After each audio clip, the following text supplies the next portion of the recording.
My timing was fortuitous, and as the chill of the storm settled upon my bones,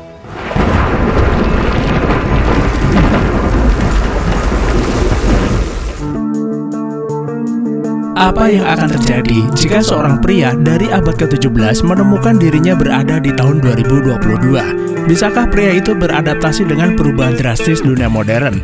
Atau apakah mungkin perjalanan waktunya merupakan bagian dari takdir yang lebih besar dalam hidupnya? Nah, jadi teman-teman, kali ini kita akan membahas film perjalanan waktu berjudul Rip in Time yang dirilis tahun 2022. Sebuah film yang mengisahkan tentang seorang pria yang menemukan portal waktu di dalam sebuah goa misterius. Jadi nggak usah lama-lama, kita langsung masuk aja ke pembahasan filmnya. There's a guy eating turnips in the bar. Kisah dimulai dengan memperkenalkan seorang janda muda bernama Sarah yang tinggal di kota kecil bersama ayahnya bernama Kelvin dan putra sematawayangnya bernama Henry. Diketahui suami Sarah sudah meninggal dunia saat Henry masih dalam kandungan. Meski begitu, Sarah nggak pernah ngeluh dengan keadaan dan membesarkan Henry dengan penuh kasih sayang. Untuk memenuhi kebutuhan sehari-hari, Sarah dan Kelvin mengelola pertanian keluarga yang telah menghidupi mereka selama beberapa generasi. Sore itu, ketika Henry hendak menutup kandang ayam, ia dikejutkan kemunculan pria asing di balik pintu. Karena takut, Henry kabur pulang ke rumah lalu ngadu ke ibunya ada maling di kandang ayam. Tanpa pikir panjang, Sarah mengambil senapannya lalu meminta maling itu menyerah. how did you do that? Are you a witch? Nah, saat melihatnya, Sarah cukup terkejut dengan penampilannya. Pria itu berpakaian aneh, berambut panjang, serta berjanggut lebat, dan lebih terlihat seperti gembel daripada maling ayam. Dan yang lebih mengherankannya lagi, ketika Sarah menyorotinya dengan lampu, pria itu terlihat begitu ketakutan mengira Sarah ini adalah seorang penyihir.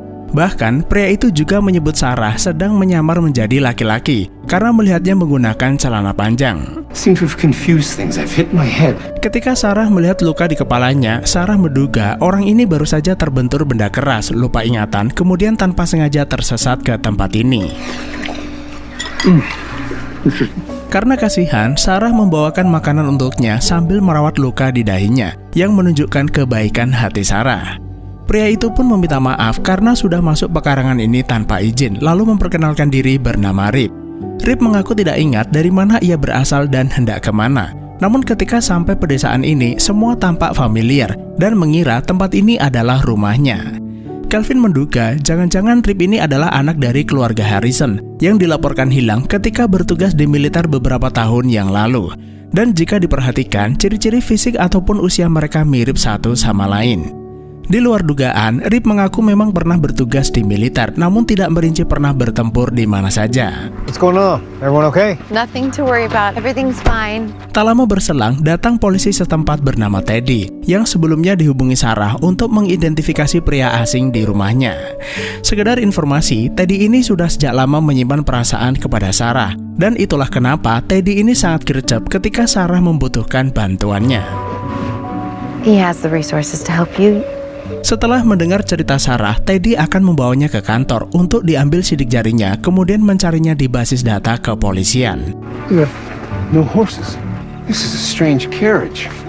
Nah, ketika Rip hendak dibawa ke kantor, Rip terkejut melihat sebuah kereta bisa berjalan tanpa kuda, yang tentu saja membuat Sarah dan Teddy bertukar pandang penuh keheranan. Oh yeah, I got 380 of them right under the hood there.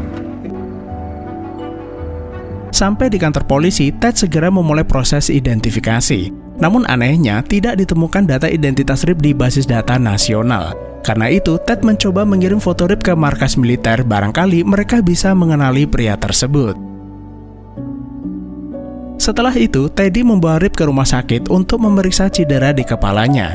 Tapi anehnya, dokter tidak menemukan adanya tanda-tanda gegar otak ataupun trauma yang lainnya. Secara fisik, Rip benar-benar sehat, namun jika diperhatikan, pria itu bertingkah aneh, seolah baru pertama kali melihat peralatan canggih di rumah sakit. You gonna be okay in here? Dan apa boleh buat, karena belum ada petunjuk apapun, Teddy menitipkan Rip di rumah sakit demi keamanan, serta untuk dilakukan observasi lanjutan.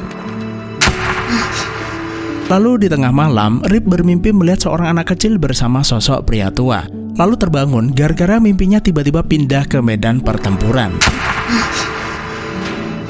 Esok paginya, Rip meninggalkan rumah sakit tanpa sepengetahuan dokter lalu kembali ke pertanian Sarah. Rip mengaku dirinya nggak bisa istirahat di tempat asing, apalagi setiap 2 jam sekali petugas berseragam putih masuk memeriksa tubuhnya, seolah dirinya adalah tahanan perang. Selain itu, salah satu alasan Rip kembali ke sini karena lupa menyampaikan terima kasih atas makanan yang diberikan Sarah. Apologies, madam. Melihat perilaku dan tutur bahasanya yang begitu sopan, Sarah meyakini Rip ini bukanlah orang jahat. Karena itu, Sarah akan memberinya makanan serta membiarkannya tinggal untuk sementara waktu. Namun sebagai gantinya, Sarah meminta Rip membantunya melakukan beberapa pekerjaan, hitung-hitung menggantikan buruh tani yang resign beberapa hari yang lalu. I feel obliged to offer my assistance. Dengan senang hati, Rip melakukan apapun yang Sarah minta. Bahkan, ia mengerjakan pekerjaannya dengan sangat baik. Lalu tak lama berselang, Teddy pun datang ke rumah. Setelah mendapat laporan, Rip kabur dari rumah sakit, serta memberitahu Sarah bahwa sampai detik ini dirinya belum berhasil mengungkap identitas Rip. Sidik jarinya tidak ada di data nasional, bahkan namanya pun tidak tercatat dalam arsip militer. Teddy khawatir Rip ini bukan orang biasa, melainkan orang yang sengaja dihapus identitasnya seperti halnya kebanyakan teroris. Akan tetapi, naluri Sarah mengatakan Rip ini adalah orang baik. Bisa jadi pria itu mengalami trauma atau PTSD akibat peperangan, dan sampai ingatannya kembali, Sarah akan membiarkannya tinggal di sini. Lagi pula, dirinya membutuhkan seorang pekerja dan keberadaan Rip cukup membantunya. I ran his prints and mugshots and... Teddy tidak mempermasalahkannya, tapi ia berpesan agar Sarah melapor setiap seminggu sekali untuk memastikan keadaan keluarganya. So, the Harrisons that live down the road... Setelah itu, Sarah mencari tahu bagaimana rupa anak keluarga Harrison yang hilang untuk dibandingkan dengan Rip. Namun, karena pria itu berambut gondrong dan berjenggot lebat, mereka pun kesulitan membandingkannya. Karena itu, Sarah dan Kelvin membawa Rip ke kota untuk mencukur rambutnya. Dan setelah dibandingkan, Rip ternyata sama sekali tidak mirip dengan pria yang dimaksud. Who are you then? Sarah lalu bertanya, sebenarnya siapa dirinya dan di mana ia ditugaskan? Apakah di Irak, Afghanistan, atau negara Rusia?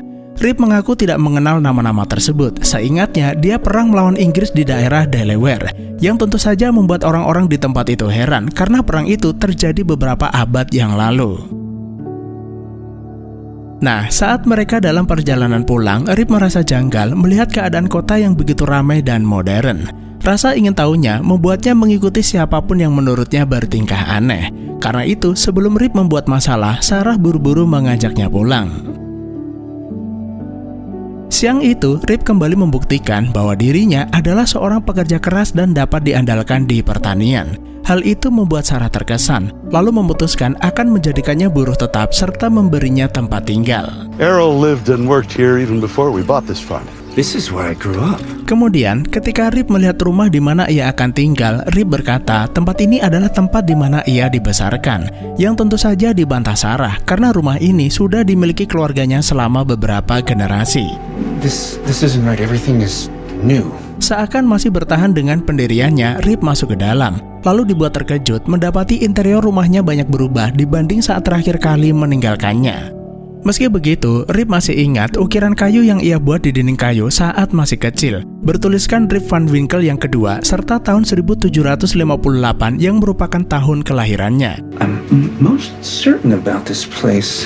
Rip Van Winkle II. Pernyataan Rip tersebut membuat Sarah dan Kelvin merinding. Meski kedengarannya mustahil, ukiran tersebut seolah meyakinkan sebuah kebenaran. Sarah lantas memberitahu saat ini adalah tahun 2022 dan tidak mungkin ada seorang manusia bisa hidup lebih dari 250 tahun. Untuk sesaat Rip terdiam sebelum akhirnya pria itu jatuh pingsan karena kebingungan. Welcome back. I've got something for you. Setelah sadar, Kelvin memberinya sebuah buku yang berisi tentang kisah seorang pria bernama Rip Van Winkle, sebuah cerita rakyat yang sepertinya mirip dengan kisah yang dialami Rip. Sketchbook of Jeffrey Crayon. This story, it's about my father. Dan setelah selesai membacanya, Rip menyadari bahwa buku ini bercerita tentang sosok ayahnya. Bahkan, Rip kenal beberapa nama karakter yang ada di dalam buku tersebut. Rip kembali menegaskan bahwa ia memang dilahirkan di tahun 1758 dan saat ini adalah tahun 1787. Thank you. My father is a liar and a drunk. His story was absurd. Usut punya usut, ketika Rip masih berusia 8 tahun, ia diberi nama seperti nama ayahnya, yaitu Rip Van Winkle Senior. Suatu hari, ayah dan ibunya bertengkar hebat, dan hal itu sudah menjadi keseharian mereka berdua. Karena jengkel, sang ayah pergi ke hutan untuk menenangkan diri. Namun hari itu adalah hari di mana sang ayah meninggalkan mereka selamanya. Dan sejak saat itu, Rip bekerja keras menggantikan sang ayah untuk menggarap lahan pertanian. The burden of the farm work fell to me from a young age. Ketika dirinya berusia 17 tahun, Rip dipanggil ke medan perang demi kebebasan Amerika. Saat itu adalah saat-saat yang sulit.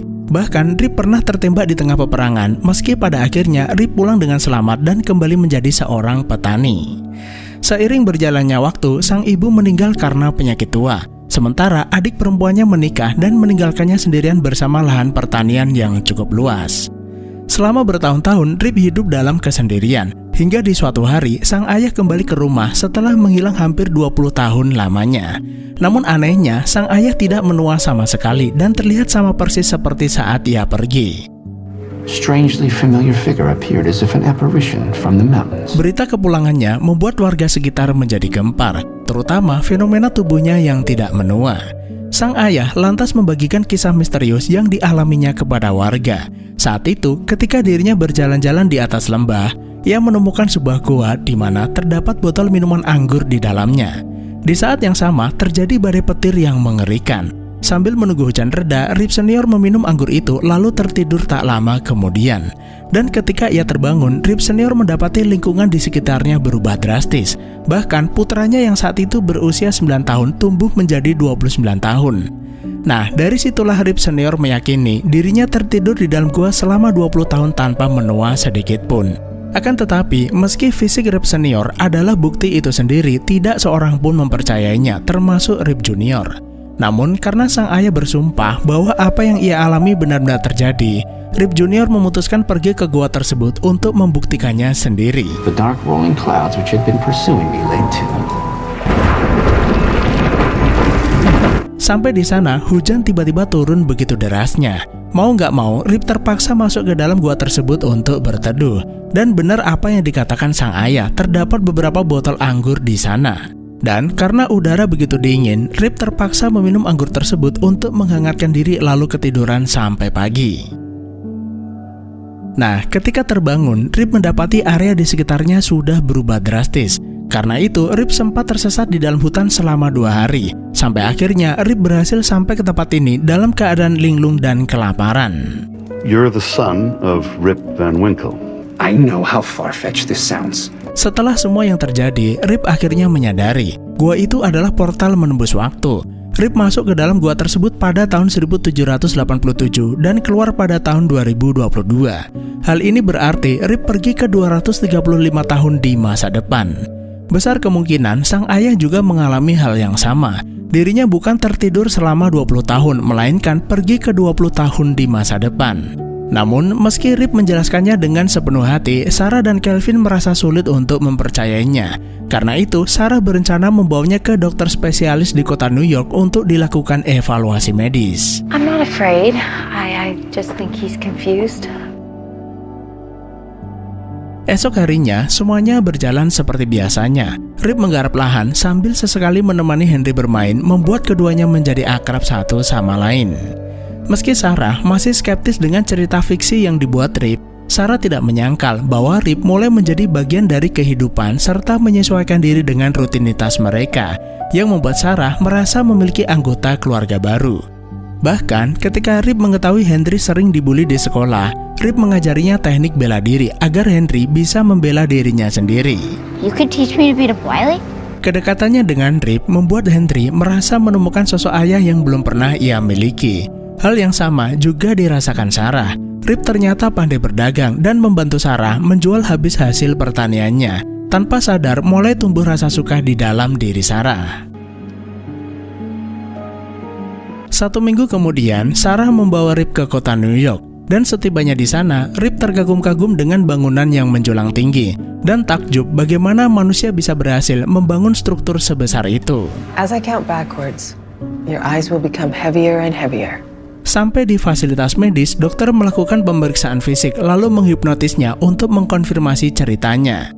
Nah, meski sudah dihipnotis, Rip tetap menceritakan kejadian yang sama. Dokter menyebut belum pernah ada seorang pasien menceritakan hal yang sama ketika dihipnotis. Sebagian dari mereka mengalami delusi parah, seolah menjalani kehidupan yang berbeda. Tapi di kasus Rip, apa yang diceritakan bisa jadi memang benar-benar terjadi. Remove it. Now.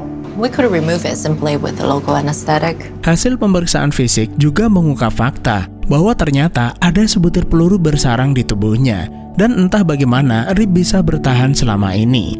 Tapi yang membuat dokter lebih terkejut, peluru itu hanya digunakan dalam perang yang terjadi di tahun 1700-an atau sekitar 250 tahun yang lalu.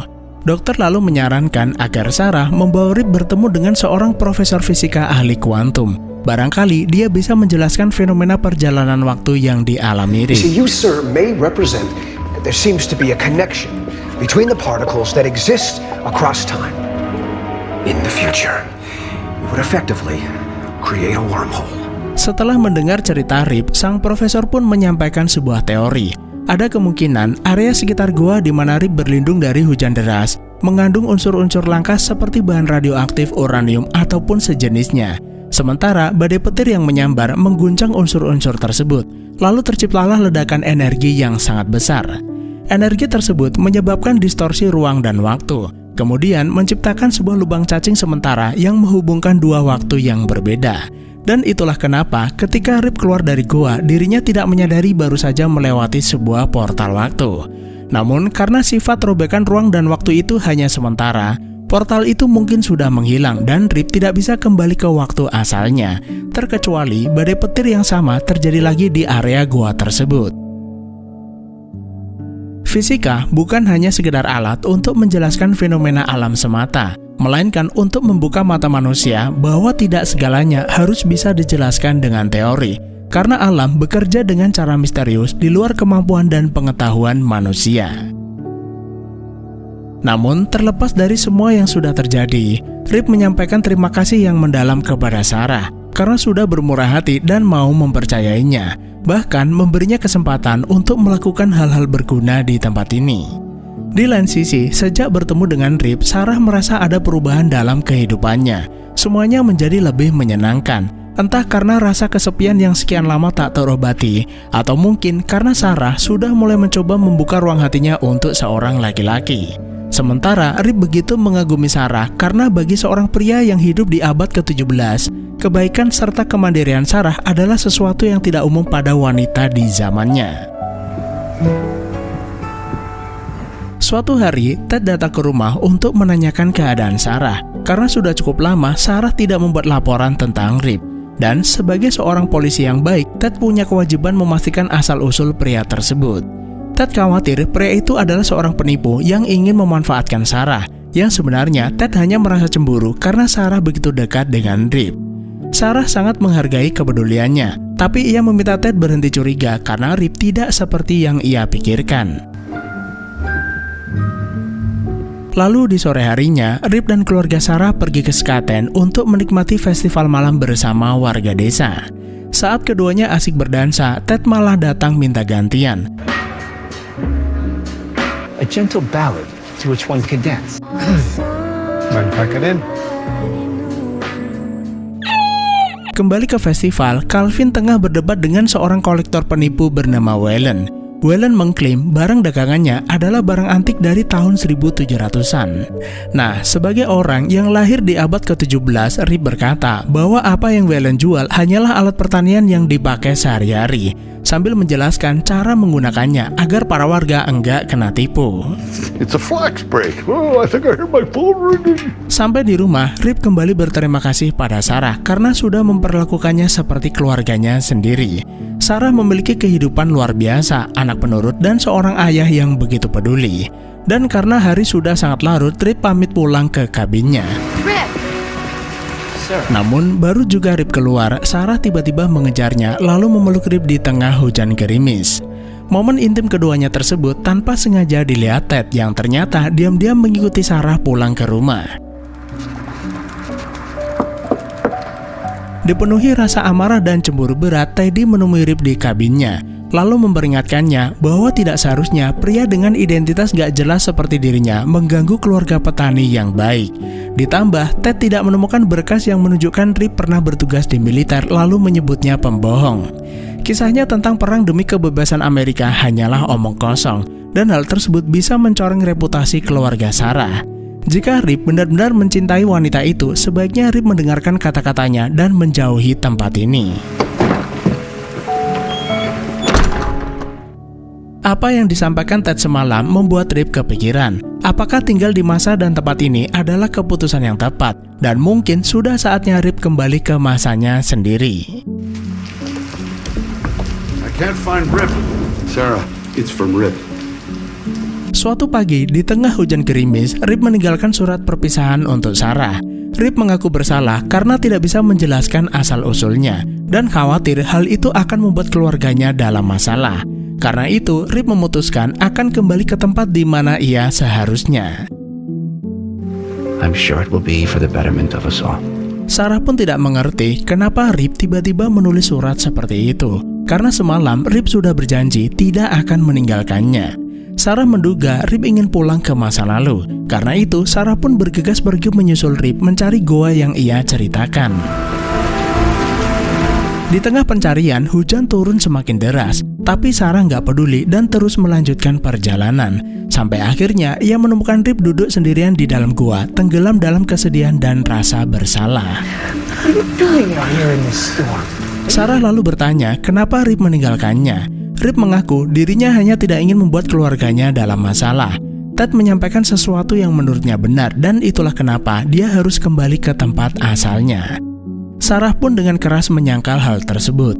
Ted tidak ada hubungannya dengan urusan keluarganya, dan kehadiran Rip di rumah justru membawa kebahagiaan bagi Henry, bagi ayahnya, dan bagi Sarah. Sarah meyakini pasti ada maksud di balik kedatangannya ke masa depan. Dan jika Rip memaksanya pergi, Sarah dan keluarganya akan ikut bersamanya ke masa lalu. Perkataan Sarah tersebut sangat menyentuh Rip, karena untuk pertama kalinya Rip benar-benar memahami betapa berartinya ia bagi Sarah dan keluarganya. Dan pada akhirnya, mereka berdua pun memutuskan kembali ke rumah. Namun tiba-tiba, saat mereka baru saja melangkah keluar, petir menyambar dengan keras. Rip tiba-tiba ingat tasnya ketinggalan di dalam gua. Tapi anehnya, tas itu lenyap entah kemana. Ya mungkin saja tas miliknya telah melakukan perjalanan waktu ke masa lalu. Adegan kemudian bergeser ke tahun 1787. Sejak mendengar ceritanya tentang gua misterius, Rip menghilang begitu saja. Sang ayah curiga Rip pergi ke gua di atas lembah, kemudian menyusulnya ke sana. Lalu di dalam gua tersebut, Rip senior menemukan tas milik Rip. Tas itu berisi buku catatan harian Rip selama tinggal di pertanian Sarah. Halaman demi halaman ia baca dengan teliti. Sang ayah tidak menyangka bahwa selama ini putranya pergi ke masa depan yang sangat jauh. Bahkan Rip telah menemukan cinta dan kebahagiaannya di masa depan. Dan meskipun banyak warga tidak mempercayai kisah sebelumnya, setidaknya sang ayah merasa lega atas kisah yang ditulis putranya tersebut. Kembali ke tahun 2022, Rip dan Sarah akhirnya memutuskan untuk menikah. Bersama Henry dan Kelvin, mereka menjalani kehidupan yang bahagia, yang membuktikan bahwa cinta dan keluarga dapat melampaui batas waktu, dan akhirnya film pun selesai. Nah, jadi teman-teman, itulah alur film Rip in Time. Terima kasih udah menonton, sehat selalu buat teman-teman, dan sampai jumpa di next video.